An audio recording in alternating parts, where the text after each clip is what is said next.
The internet used to be a wonderful place. A place where you could scroll in peace. A place where you could click on something without getting bombarded by pop-ups about products that you'll never buy. But those days are gone. If you've used the internet at all in the past few years, you probably already know it's a fantasy to load up a website with no ads. I mean, every website is turned into Times Square with pop-ups, autoplay ads, banners, newsletter signups, tracking cookies. It's honestly just too much.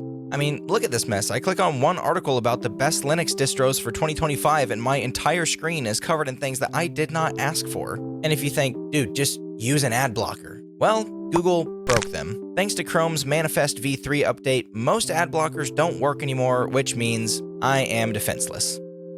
Or am I? I refused to accept this ad-infested nightmare. I mean, there had to be a way out. After hours upon hours of intense searching through every corner of the internet, I'm just kidding. It took me 2 minutes. Thanks, Google. The ultimate weapon against ads. Instead of just blocking ads in your browser, Pi-hole blocks them at the network level. That means every device in my house, my PC, my phone, my tablet, even my smart fridge, all ad-free. So here's how it works. Normally, when your device requests a web page, it asks a domain name system or DNS server to translate the website's address, like example.com, into an actual IP address. And this is how the internet knows where to find what content that you're looking for. But here's the catch. Ads are baked into many websites and their scripts get loaded alongside everything else, whether you want them or not. Your browser doesn't question it, it just dutifully loads every banner, pop-up, autoplay ad, hidden tracker in the background. Now enter Pi-hole. Instead of blindly accepting whatever junk a website tries to throw at you, Pi-hole acts like a highly trained security guard at the entrance of your network. The moment an ad tries to sneak in, Pi-hole steps in and blocks the request entirely. The ad doesn't even get a chance to load. It's like it never even existed.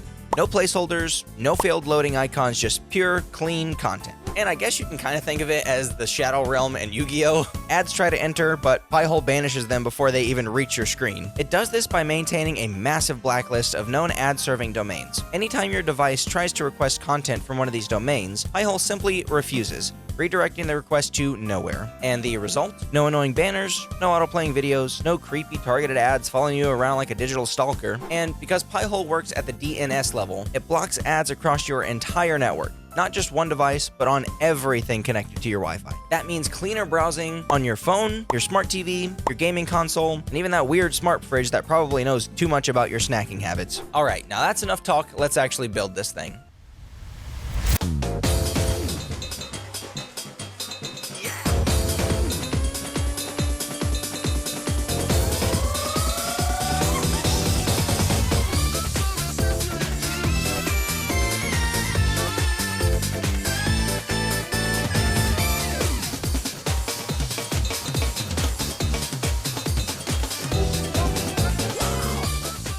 At this point, I'm installing Debian 12 Bookworm because that seems to be the one that plays the nicest with Casa OS, and it's generally easy to install. It's just next, gets you straight into the installer, and then once we get through this, I'll be installing Casa OS on here, and I am just using a virtual machine just to show you guys the rundown of how you would have to do it if you're starting from scratch, like on your own VM or on bare metal. So that's why I'm doing that in a virtual machine and not on my actual hardware, because I just don't really want to reinstall over my hardware since I already have everything set up for this video.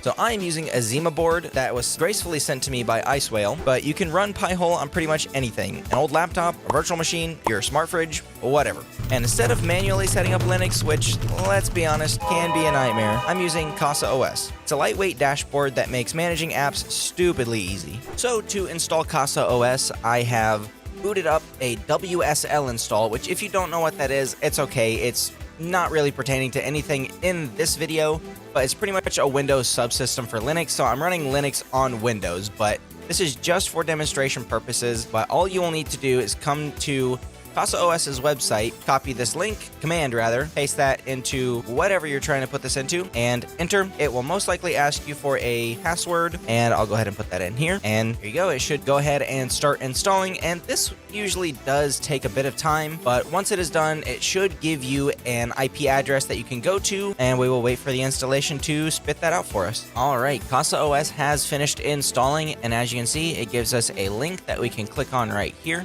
Mine is actually going to be a little bit different than this because I'm, again, only using this for demonstration purposes. Once CasaOS was fully installed, I went to the store to install Pi-hole. Okay, so now that we're in the dashboard, you'll have App Store and most likely files over here. As you can see, it shows you like CPU, RAM usage, all this other stuff, but that's besides the point. We'll go into the App Store, and we're going to want to search for Pi-hole, so Pi dash. You'll probably only see one, but I have extensions for the CasaOS store, so you can see like Big Bear CasaOS. This one is the one that's most likely going to show up for you guys, so we'll hit install.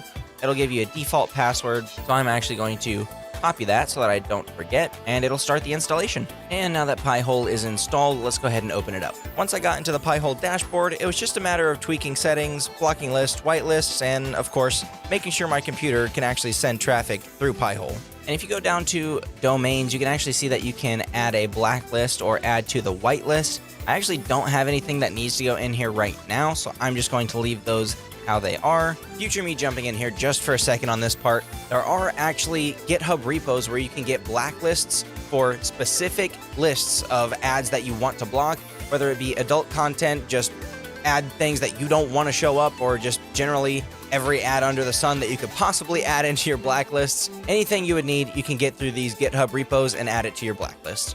If we head back to dashboard, you can actually see it is working because I did have this set up on some other devices, but I have disabled it on this computer just so that I can show you guys that this does actually work. And now the last thing to do, go into properties. We'll go ahead and put in our IP address, 192.168.98.233. Yours is going to be different. We should be good to go. If that does not work for you, make sure that you do ipconfig flush DNS, and that will reset your DNS settings. And now, the moment of truth. And there we have it. No pop-ups, no banners, no auto-playing nightmare fuel, just pure, uninterrupted browsing. I mean, I did it. No more distractions, no more garbage, just me and the internet. That's the way it was meant to be. I really hope you guys enjoyed this video. I do really enjoy making things like this, so if you guys liked it as well, please leave a like on the video and subscribe so that you can come back for more videos like this. They do take a while to make, so any love on the video would be appreciated. If I missed anything in this video, please leave it down in the comments. I tend to miss things, and you guys are very good at telling me what I missed. Yes, I mean that in a rude way and a nice way all at the same time. But thank you guys for watching, and I'll see you in the next one. And if advertisers are watching this, I will never surrender.